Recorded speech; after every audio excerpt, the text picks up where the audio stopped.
इस वीडियो में आप देख सकते हो कि भाई मेरे पास एसटीसी कंपनी की एक ट्रिमर मशीन आई है रिपेयरिंग के लिए। अब जिस कस्टमर की ये ट्रिमर मशीन है उन्होंने मुझे बताया कि ये ट्रिमर मशीन यूज करते हुए उनके हाथ से छूट गई और ज़मीन पे गिर गई, जिसके कारण से इसके अंदर प्रॉब्लम आ गई है। अब प्रॉब्लम क्या आई है कि यहाँ पे जब इसको हम चार्ज लगाते हैं तो यहाँ पे इसकी चार्जिंग लाइट तो जल रही है, लेकिन 5 घंटे लगातार चार्ज करने के बावजूद भी ये ट्रिमर मशीन हमारी ऑन नहीं हो रही है। ये देखिए, एक बार मैं आपको यहाँ पे इसकी चार्जिंग केबल लगा के दिखा दूं। ये इसकी चार्जिंग केबल है। इसको जब हम यहाँ पे लगाते हैं तो यहाँ पे चार्जिंग लाइट तो जलती है, लेकिन ये ट्रिमर मशीन हमारी ऑन नहीं हो रही है। इसको हमने 5 घंटे लगातार चार्ज करके भी देख लिया। तो इस टाइप की प्रॉब्लम को किस तरीके से हमें स्टेप बाय स्टेप चेक करके रिपेयर करना है, आज की वीडियो के अंदर फुल डिटेल से बताऊंगा। और साथ में मैं आपको ये भी बताऊंगा, जो इसके ब्लेड होते हैं, काफी सारे लोग इसके ब्लेड को खोल देते हैं और बाद में उसे सेट नहीं कर पाते, तो उसकी सेटिंग कैसे करनी है, सब कुछ आज की वीडियो के अंदर आपको फुल डिटेल से स्ट्रीमर के बारे में नॉलेज मिलने वाली है। तो वीडियो को बिल्कुल ध्यान से पूरा देखना, तभी आपको अच्छे से समझ में आएगा। तो देखिए फ्रेंड, जैसे कि मैंने आपको बताया कि जब इसको हम चार्ज लगाते हैं, यहाँ पे जैसे कि हम इसको चार्ज लगाते हैं तो इसकी चार्जिंग लाइट जल रही है, लेकिन ये ऑन नहीं हो रही है। तो इस कंडीशन में हमारा सबसे पहला स्टेप क्या बनेगा, सबसे पहले हमें ये देखना है कि जो इसकी बैटरी है वो चार्ज हो रही है कि नहीं हो रही है। क्योंकि कई बार क्या होता है कि चार्जिंग तो हमारी एलईडी जलती है, लेकिन चार्जिंग के लिए जो सप्लाई बैटरी तक पहुंचनी चाहिए वो सप्लाई वहां तक नहीं पहुंचती, जिससे हमारी बैटरी चार्ज नहीं होती। और बैटरी जब तक चार्ज नहीं होगी तो ये ट्रिमर हमारी ऑन नहीं होगी। तो यहाँ पे सबसे पहला स्टेप है इसकी बैटरी को देखना, और उसके बाद जो बैटरी चार्जिंग वाले इसके पॉइंट होते हैं प्लस माइनस, उसे चेक करना। तो चलिए इन दोनों चीज़ों को हम चेक कर लेते हैं। तो यहाँ पे देखिए, इस तरीके से हमने इसे खोल लिया है। ये इसके अंदर बैटरी लगी है और ये एक रिचार्जेबल लिथियम बैटरी होती है। तो यहाँ पे इसको हम इस तरीके से बाहर निकाल लेते हैं। तो यहाँ पे आप देख सकते हो फ्रेंड की इस ट्रिमर मशीन के अंदर ये छोटी सी बैटरी है और इसके वोल्ट वगैरह भी आप देख लो। ये जो बैटरी होती है हमारी 1800 mAh की बैटरी है 1.2 वोल्टेज की। तो यहाँ पे हमें क्या करना है, जैसे कि मैंने आपको बताया कि हमने इसको लगातार 5 घंटे लगभग चार्ज किया है। तो सबसे पहले हम ये देख लेते हैं कि ये बैटरी हमारी चार्ज है कि नहीं है। इससे हमें ये पता चल जाएगा, अगर ये बैटरी चार्ज है तो इसका जो चार्जिंग पॉइंट है ये बिल्कुल ओके है। और एक बार हम यहाँ पे भी वोल्टेज चेक करेंगे। तो चलिए ये चीज़ हम कंफर्म कर लेते हैं। अगर बैटरी चार्ज नहीं होगी तो हम समझ जाएंगे इसके चार्जिंग सर्किट के अंदर ही कहीं ना कहीं प्रॉब्लम है। तो इसके लिए हम क्या करेंगे, मल्टीमीटर को डीसी 20 वोल्टेज पे सेट करेंगे। और सेट करने के बाद यहाँ पे हम सबसे पहले सेल की वोल्टेज देख लेते हैं कि भाई 5 घंटे चार्ज करने के बाद कुछ बैटरी हमारी चार्ज हुई भी है कि नहीं हुई। तो यहाँ पे आप देख सकते हो फ्रेंड, जैसे कि मैंने आपको सेल दिखा दिया, ये 1.2 वोल्टेज का हमारा सेल है। तो ये बैटरी हमारी बिल्कुल फुल है। यहाँ पे आप देख सकते हो 1.27 के आसपास वोल्टेज शो कर रहा है। ये देखिए 1.27 के आसपास वोल्टेज आ रही है। तो बैटरी हमारी फुल है। इसका मतलब ये है कि जो इसका चार्जिंग वाले पॉइंट है यहाँ पे वोल्टेज आ रही है। लेकिन एक बार हम कंफर्म करेंगे यहाँ पे भी सप्लाई देके, क्योंकि सारी चीज़ें हमें स्टेप बाय स्टेप चेक करते चलना है। तो इसके लिए हम क्या करेंगे, यहाँ पे इसको सप्लाई देंगे। ये देखिए मैंने सप्लाई दे दी है तरीके से। और अब यहाँ पे इसके जो दोनों प्लस माइनस वाले पॉइंट हैं, यहाँ पे हम चेक कर लेते हैं कि बैटरी चार्जिंग के लिए वोल्टेज आ रही है कि नहीं आ रही। आप मल्टीमीटर की स्क्रीन पे देखें, ये यहाँ पे 11.32 के आसपास वोल्टेज आ रही है। लेकिन मैं आपको बताना चाहूंगा कि इसके अंदर जो सर्किट होता है ना, उसके अंदर ये टेम्परेरी सर्किट होता है। और जब आप इसके साथ में बैटरी लगा दोगे तो इसकी जो एक्चुअल वोल्टेज बनेगी चार्जिंग की, वो हमारी 1.2 के आसपास ही वोल्टेज बनेगी। तो मैं सोचना कि भाई इसके अंदर 11 वोल्टेज आ रही है तो ये बैटरी तो हमारी वैसे खराब हो जाएगी। ये हमने जो अभी चेकिंग करी है इससे ओपन सर्किट चेकिंग बोलते हैं। जब इसको हम लोड के साथ में यानी बैटरी के साथ में चेक करेंगे तो यहाँ पे प्रॉपर आपको वोल्टेज मिल जाएगी। कुल मिला के जो इसका चार्जिंग सर्किट है वो बिल्कुल ओके है। अब हमें क्या करना है फ्रेंड, इस तरीके से हमने देख लिया बैटरी भी यहाँ पे चार्ज है, उसके बावजूद भी हमारी ये ट्रिमर काम नहीं कर रही है। तो अब हमें इस ट्रिमर को खोलना पड़ेगा। तो इस ट्रिमर को खोलने का तरीका देख लो फ्रेंड। काफ़ी सारे लोग अगर अपने ट्रिमर को खोलना चाहें तो किस तरीके से खोलेंगे वो आपको देखना जरूरी है, क्योंकि अगर आपने गलत तरीके से इसको खोल दिया तो यहाँ पे जो इसके प्लास्टिक के लॉक वगैरह हैं वो टूट जाएंगे और फिर बाद में इसे पैक करने में काफ़ी प्रॉब्लम होगी। तो यहाँ पे हमें क्या करना है, सबसे पहले देखिए इसके बैक साइड में अगर हम देखते हैं तो 2 पेज यहाँ पे दे रखे हैं। तो हमें क्या करना है, सबसे पहले इन 2 पेज को खोलना है। इस तरीके से देखिए, जब आप स्टेप बाय स्टेप तरीके से किसी चीज़ को खोलते हो तो आपको पैक करने में भी ज़्यादा दिक्कत नहीं आएगी और आप अच्छे तरीके से पैक कर पाओगे। तो यहाँ पे हमने पीछे से इसके 2 पेज खोल लिए हैं, इसको हम साइड में रख देते हैं। ठीक है, यहाँ पे हमने 2 पेज खोले हैं। अब उसके बाद देखिए इसको हमें हाथ से कुछ इस तरीके से खींचना है। ये देखिए, ये यहाँ पे ये निकल गया है और ये जो हमारा लाइट के ऊपर ऐसे लगा हुआ था ये चीज़ निकली है, तो इसको हम साइड में रख देंगे। अब उसके बाद देखिए फ्रेंड, यहाँ पे हमारा पेच लगा हुआ है एक, तो इस पेच को हमें खोलना है।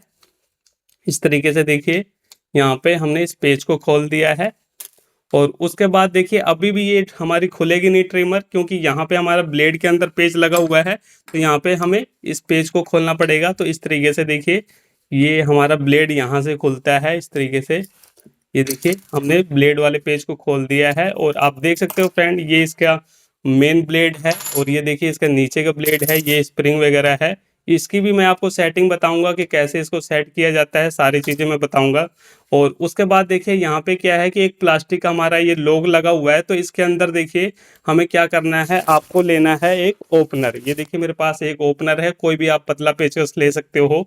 तो हमें क्या करना है, इसको देखिए ये जो पॉइंट है ना जहाँ से, यहाँ पे इसको फंसाना है। ये देखिए इस तरीके से हमने फंसाया है, दोबारा से मैं दिखा रहा हूँ, इस तरीके से हम फंसाएंगे और इसको हम देखिए इस तरीके से आराम से करेंगे ऊपर, तो ये आराम से खुल जाएगा। अगर आप इसे गलत तरीके से खोलोगे तो इसके जो लॉक हैं ये प्लास्टिक के, ये उसी टाइम टूट जाएंगे। तो ये चीज़ें आपको खास करके ध्यान रखनी है।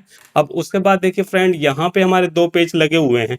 अब देखिए अगर आप इसे ऐसे जोर लगा के खोल देते तो ये लॉक हमारे ब्रेक हो जाते।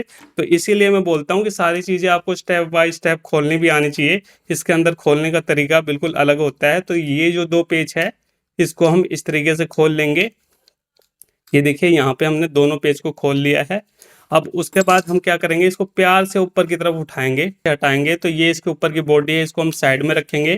तो आप देख सकते हो फ्रेंड कि हमारी ट्रिमर के अंदर एक इतना बड़ा सर्किट लगा हुआ है, एक हमारी मोटर लगी है और यहाँ पे ये देखिए 2 पत्ती लगी हुई है। इन पत्तियों को भी आपको खास करके ध्यान रखना है कि कैसे इसके अंदर लगी हुई थी, क्योंकि जब हम इसे दोबारा फिट करेंगे तो हमें प्रॉब्लम ना हो। तो यहाँ पे जैसे कि यहाँ पे मैं देख पा रहा हूँ फ्रेंड, ये इसका मेन सर्किट है चार्जिंग वाला, इसको हम बाहर निकाल लेते हैं। तो यहाँ पे तो वायर जुड़ी हुई है और हमारी यहाँ तक सप्लाई भी आ रही है, एलईडी जल रही है। तो एक बार हम अच्छे से देख लेते हैं, क्योंकि ये गिर गई थी तो गिरने के बाद ही इसके अंदर प्रॉब्लम आई है। तो इस तरीके से हम इसको पूरा उठा लेते हैं। तो ये देखिए फ्रेंड, यहाँ पे मुझे प्रॉब्लम साफ साफ दिख गई है। यहाँ पे आप देख सकते हो फ्रेंड कि ये जो मोटर की वायर है, ये ट्रिमर गिरने की वजह से यहाँ से ये वायर शायद निकल गई है। आप देख सकते हो बिल्कुल हल्की वायर इसके अंदर लगी होती है और इसी की वजह से शायद यहाँ पे सप्लाई मोटर को नहीं मिल रही थी और ये मोटर हमारी यहाँ पे काम नहीं कर रही थी। तो देखा फ्रेंड, इसके अंदर प्रॉब्लम तो बिल्कुल छोटी सी है, लेकिन हमें सारी चीज़ें स्टेप बाय स्टेप चेक करनी होती है। तो इसी तरीके से आपको चेक करना होता है। तो एक बार हम नज़र डाल लेते हैं इस सर्किट को भी करीब से, क्या कोई और चीज़ तो हमारी टूट के अलग तो नहीं हो गई है। तो जैसे कि यहाँ पे हम देख पा रहे हैं, बाकी सारी चीज़ें तो हमें ओके नज़र आ रही है। ये सिर्फ यहाँ पे मोटर की जो वायर है यही हमें यहाँ से निकली हुई नज़र आ रही है और शायद इसी की वजह से प्रॉब्लम हमारी बढ़ रही है। बाकी सब कुछ तो अपनी जगह पे सारी चीज़ें हैं। तो हम क्या करते हैं फ्रेंड, यहाँ पे ये जो वायर है ना, इसको छील के यहाँ पे एक बार मोटर की वायर को यहाँ पे दोबारा से जोड़ लेते हैं। तो मैं फटाफट एक बार वायर को जोड़ लेता हूँ। ये देखिए यहाँ पे मैंने मोटर की वायर को जोड़ लिया है। तो अब हम क्या करते हैं, एक बार इसकी जो बैटरी है इसको हम बाहरी के बाहर लगा के चेक कर लेते हैं कि जो हमारी प्रॉब्लम है वो सोल्व हुई कि नहीं हुई। तो यहाँ पे देखिए, इसको हम बैटरी को एक बार यहाँ पे अटका देंगे। वैसे अटकेगी तो नहीं, लेकिन फिर भी हम थोड़ा सा देख लेते हैं कोशिश करके। तो इस तरीके से देखिए बैटरी को हमने लगा दिया है। देखिए सही से लगी है कि नहीं लगी वो तो अब हम टच करेंगे। तो ये जो 2 पॉइंट है ना, इस पे हमें क्या करना है, किसी चिमटी से शॉर्ट करना है, तभी ये मोटर हमारी चलनी होगी तो चलेगी। तो यहाँ पे देखिए इस तरीके से हम शॉर्ट कर रहे हैं। तो आप देख सकते हो कि हमारी मोटर यहाँ पे अब चलने लगी है। तो यहाँ पे जो इसकी प्रॉब्लम थी फ्रेंड, वो तो हमने सॉल्व कर ली है, क्योंकि हमें पता चल गया एक्चुअल प्रॉब्लम कहाँ से मर रही थी। इसकी एक वायर जो है वो टूट गई थी और वायर किस वजह से टूटी, जब ये ट्रिमर गिर गई थी। कस्टमर ने जैसे कि मुझे शुरू में बता दिया था कि भाई ये उनके हाथ से छूट गई थी, उसी टाइम के बाद यहाँ पे प्रॉब्लम बनी है। चलिए अब इसको हम फिट करना सीख लेते हैं कि इसको फिट कैसे करना है। काफ़ी सारे लोग खोल तो लेते हैं लेकिन फिटिंग नहीं कर पाते। तो एक बार फिटिंग देख लो कि कैसे इनकी फिटिंग होती है। तो फिटिंग करने के लिए देखिए फ्रेंड, जिस साइड में हमारी बैटरी लगती है ना, इस साइड वाली बॉडी आपको उठाना है। अब हमें क्या करना है, सबसे पहले ये जो मोटर है इसको हमें लेना है। ये देखिए इस तरीके से ये जो मोटर है इसको हम पहले अपनी जगह पे फिट करेंगे। ये देखिए यहाँ पे कुछ इस तरीके से मोटर अपनी जगह पे आ जाएगी फिट। सारी चीज़ की कटिंग बनी होती है, तो अगर आप बराबर से फिट करोगे तो फिट आ जाएगी। तो मोटर हमारी लग चुकी है। अब उसके बाद ये जो बॉडी है ना, ये हमारी कुछ इस तरीके से लगेगी उल्टा करके। तो यहाँ पे देखिए, ये जो यहाँ पे आपको कट दिखाई दे रहे हैं और इस साइड में जो कट दिखाई दे रहे हैं, तो उसके अंदर ये जो पत्ती है ना, ये अंदर की तरफ जाएगी। तो आप ये चीज़ें मैच करके इसके अंदर डालना, कहीं आप उल्टा जोर लगा रहे हो तो ये पत्ती ऐसे मुड़ जाएगी। तो ये चीज़ आपको ध्यान रखनी है। तो यहाँ पे देखिए, इस तरीके से हम इसको पत्ती को बीचों बीच डालेंगे और यहाँ पे इस पत्ती को भी हम बीचों बीच रखेंगे। ये देखिए, यहाँ पे बीचों बीच रख के हम प्रेस कर देंगे। तो यहाँ पे देखिए, ये जो पत्ती है हमारी, ये यहाँ पे आ चुकी है इस साइड में। अब इस तरीके से हमारी फिटिंग हो गई है यहाँ तक। अब उसके बाद हमें क्या करना है, ये जो है इसका चार्जिंग वाला, ये यहाँ पे कट बना हुआ है, तो ये अपनी जगह पे आ चुका है।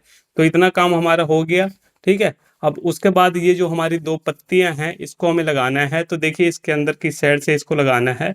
इसको हम कुछ इस तरीके से रखेंगे। देखिए, यहाँ पे कट बने हुए हैं, दोनों साइड कट बने हुए हैं।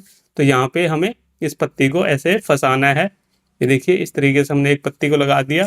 अब उसके बाद ये दूसरी पत्ती है, इसको हम ऐसे लगा देंगे। ये देखिए, इस तरीके से हमने लगा दिया है। अब उसके बाद हमें क्या करना है, ये जो इसके ऊपर की बॉडी है, इसको हमें लेना है और बटन को एक बार हम बंद कर लेंगे और इस तरीके से देखिए बराबर से रख के हमें इसे प्रेस करना है। ये देखिए, इस तरीके से बराबर से रख के हमने प्रेस कर दिया और आप देख सकते हो दोनों साइड से बिल्कुल बढ़िया तरीके से फिट आ चुका है। अब उसके बाद हमें क्या करना है, ये जो दो पेच हैं, इसको हमें सबसे पहले लगाना है। तो यहाँ पे इसके जो दो पेच हैं, इसको हम यहाँ पे लगा के टाइट कर देंगे। तो देखिए फ्रेंड, वीडियो थोड़ी सी लंबी होगी ज़रूर, लेकिन यहाँ पे आपको पूरी नॉलेज मिल जाएगी कि किस तरीके से इस टाइप की जो ट्रिमर होती है, इसे दोबारा से फिट किया जाता है। तो इसलिए वीडियो को बिल्कुल भी कट करके ना देखें, कि नहीं देखना, पूरा पूरा आप वीडियो देखो, तभी आपको अच्छे से समझ में आएगा कि कैसे इसको फिट किया जाता है। क्योंकि काफ़ी सारे लोग ना इसके ब्लेड को भी खोल देते हैं, तो ब्लेड भी वो सही से सेट नहीं कर पाते। तो इसलिए मैं आपको बोल रहा हूँ, इस तरीके से आप पहले पूरी वीडियो देखें। अब उसके बाद जो इसका पीछे का पेच है, उसको हम लगाएंगे। तो पीछे वाला जो पेच है, ये है हमारा। तो इसको हमें यहाँ पे टाइट कर देना है। ये देखिए, इस तरीके से पीछे वाले पेज को भी हमने टाइट कर दिया है। तो इतना काम हमारा हो गया। अब उसके बाद हमें क्या करना है, यहाँ पे ये जो इसकी बॉडी है, इसको हमें लगाना है। तो इसके लिए हम क्या करेंगे, सबसे पहले ये जो इसका प्लास्टिक है, इसको हम इसके ऊपर लगा लेंगे। ये देखिए, यहाँ पे कुछ इस तरीके से इसको लगाना है। ये हमने लगा लिया है। अब उसके बाद देखिए, इसको हमें इस तरीके से करना है। ये देखिए, और ये जो बटन वाला साइड है, ये नीचे की तरफ करेंगे, क्योंकि बटन हमारा इस खांचे में आएगा। तो इस तरीके से रखेंगे हम और यहाँ पे इस तरीके से ऐसे डाल देंगे। तो यहाँ पे देखिए कितने अच्छे तरीके से फिटिंग हो गई है। और उसके बाद यहाँ पे देखिए, ये जो इसका पीछे का है, तो इसको हम इस तरीके से लगा के, ये देखिए इस तरीके से हमें लगाना है, सॉरी, इस तरीके से हम लगाएंगे और यहाँ पे इसके पेज को टाइट कर देंगे। तो पेचकस कहाँ गया भाई, इसको हम टाइट कर लेते हैं। ये देखिए, फिटिंग भी आपको आनी चाहिए, तभी यहाँ पे आप अच्छे से रिपेयर कर पाओगे। पता चला आपने ट्रिमर खोल दी और उसके बाद आप फिट नहीं कर पा रहे, तो ये चीज़ भी आपको देखना ज़रूरी है। तो यहाँ तक हमारी फिटिंग हो गई है। अब उसके बाद ये जो सेल है, इसको हम डाल देते हैं इसके अंदर और जो इसका ढक्कन है, ये इसके ऊपर का कवर है, इसको हम इस तरीके से पैक कर देते हैं। तो यहाँ तक हमारी पैकिंग हो चुकी है। अब सिर्फ हमें इसके ब्लेड की फिटिंग करनी है। तो यहाँ पे देखिए, एक बार मोटर को मैं चला के देख लेता हूँ। तो मोटर हमारी यहाँ पे बिल्कुल बढ़िया तरीके से घूम रही है।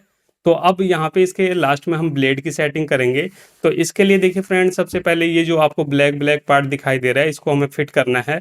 तो फिट किस साइड से करना है वो आप देख लो, ये ज़रूरी चीज़ें हैं। तो यहाँ पे देखिए, इस साइड में ये जो दो पॉइंट आपके उभरे हुए हैं और यहाँ पे ये लॉक बना हुआ है, तो ये कुछ इस तरीके से लगेगा। देखिए, यहाँ पे ये जो लॉक है, ये यहाँ पे ये जो कट बना हुआ है, यहाँ पे वो आएगा ऐसे, और ये कुछ इस तरीके से आएगा। उसके बाद आपको क्या करना है, इस तरीके से लगाने के बाद प्रेस कर देना है। तो ये ऑटोमेटिक बिल्कुल अच्छे तरीके से फिट हो जाता है और आपको एक आवाज़ भी सुनाई दी होगी। तो बिल्कुल अच्छे तरीके से ये फिट हो चुका है। तो इसी तरीके से आपको फिटिंग करनी है। अब उसके बाद हमें क्या करना है, सबसे पहले ये जो छोटा वाला ब्लेड है, इसे हमें लेना है। अब ये देखिए, बड़े वाले ब्लेड के साथ कैसे जुड़ा होता है वो एक बार आप देख लो। ये हमारा बड़ा वाला ब्लेड है, तो ये कुछ इस तरीके से, देखिए इस साइड से तो हमारा पेच लगेगा। तो ये ब्लेड हमारा नीचे की तरफ रहता है, तो कुछ इस तरीके से रहेगा ये ब्लेड। देखिए, इस तरीके से रहेगा ये ब्लेड। अगर आप ऐसे लगा दोगे तो यहाँ पे देखिए बीच में गैप हो जाएगा। तो ये ऐसे रहेगा। तो हमें क्या करना है, इस तरीके से ब्लेड को लेना है और उसके बाद ये जो प्लास्टिक है, ये देखिए ये जो प्लास्टिक है, इसको हमें इसके अंदर फिट करना है ऐसे। ये देखिए, यहाँ पे इस तरीके से हम फिट करेंगे, ऐसे ये रहेगा। देखिए, यहाँ पे ये लग चुका है, यहाँ पे इसके लॉक होते हैं। और उसके बाद हमें क्या करना है, ये जो स्प्रिंग है आप देख सकते हो कुछ इस तरीके से ये स्प्रिंग होता है। इसके यहाँ पे ये थोड़ा सा आगे से मोड़ा हुआ है दोनों साइड से। तो इसके अंदर देखिए ये जो छोटे-छोटे होल दिखाई दे रहे हैं, इसके अंदर हमें स्प्रिंग को डालना है। ये देखिए इस तरीके से हमने डाल दिया है और इसको डालने के बाद आपको क्या करना है, यहाँ पे दो साइड से ऐसे पकड़ लेना है। इस तरीके से हमें पकड़ लेना है और उसके बाद देखिए फ्रेंड यहाँ पे कुछ इस तरीके से हमें इसको यहाँ पे डालना है। ये देखिए इस तरीके से हम डालेंगे। ये देखिए हमने इसको इस तरीके से दाब लिया है और याद रखना है कि आपको हाथ से बिल्कुल ढीला नहीं छोड़ना है, इस तरीके से दाब के रखना है। और उसके बाद हमें क्या करना है, यहाँ पे ऐसे दाब के थोड़ा-सा ऐसे हमें दाब के रखना है, इसको छोड़ना नहीं है बिल्कुल भी ढीला। और इस तरीके से ब्लेड को हम ऐसे रखेंगे और यहाँ पे धीरे-धीरे हम आगे की तरफ करेंगे। ये देखिए यहाँ पे इस तरीके से हमने कर दिया है और ये जो इसका पेंच वाला होल है, ये हमें अब साफ-साफ दिखाई दे रहा है। यहाँ पे जो इसका पेंच वाला होल है, यहाँ पे थोड़ा ना हमें जोर लगाना पड़ता है, तो ये आपको देख लेना है। इस तरीके से हमने करा। यहाँ पे देखिए स्प्रिंग की वजह से ये ब्लेड इधर-उधर भागेगा, लेकिन आपको पकड़ के रखना है और यहाँ पे इस तरीके से हम इसको फिट करेंगे। ये देखिए एक बार ये अपनी जगह पे आ जाए, ये आ गया है और यहाँ पे इस तरीके से हमें पेच को एक बार ये हल्का-सा भी पेच आपका टाइट हो गया ना, फिर तो प्रॉब्लम ही खत्म हो जाएगी। ये देखिए मैंने यहाँ पे पेच को डाल दिया है, इसको हम थोड़ा-सा टाइट कर लेंगे एक बार, तो फिर कोई दिक्कत वाली बात नहीं है। तो ये देखिए हमने हल्का-सा टाइट कर लिया है। अब एक बार हम इसे छोड़ देंगे इस तरीके से और यहाँ पे देखिए अब हम सही से इसे टाइट कर लेंगे। ये देखिए यहाँ पे इस तरीके से हमने इसे टाइट कर लिया है और ये जो हमारा ब्लेड है बिल्कुल बढ़िया तरीके से यहाँ पे लग चुका है। आप देख सकते हो ब्लेड को मैंने यहाँ पे बिल्कुल बढ़िया तरीके से लगा दिया है। अब यहाँ पे हम इसको ऑन करके देख लेते हैं। तो आप देख सकते हो कि हमारी जो ट्रिमर मशीन है ये ऑन हो चुकी है और यहाँ पे देखते हैं कि ये कुछ बाल वगैरह काटते भी है कि नहीं काटते। तो मेरे हाथ में हल्के-हल्के बाल हैं, एक बार ये मैं हल्के से काट के देख लेता हूँ। तरीके से मैं बाल को काट के आपको दिखा रहा हूँ और आप देख सकते हो कि कितनी सफाई से मैंने बाल को काट दिया है और यहाँ पे आप देख सकते हो कितने सारे बाल हो चुके हैं। तो इस तरीके से बिल्कुल सफाई से क्लीन कर रहा है, कोई दिक्कत वाली बात नहीं है। तो इस तरीके से फ्रेंड अगर आपके पास भी कोई ट्रिमर मशीन है और उसके अंदर प्रॉब्लम आ गई है, फिर वो चाहे किसी भी कंपनी की हो, तो इस तरीके से आप भी अपनी ट्रिमर मशीन को स्टेप बाय स्टेप चेक करके उसे रिपेयर कर सकते हो। तो चलिए फ्रेंड फिर मिलते हैं नेक्स्ट वीडियो में कुछ नए टॉपिक साथ, तब तक के लिए जय हिंद, वंदे मातरम।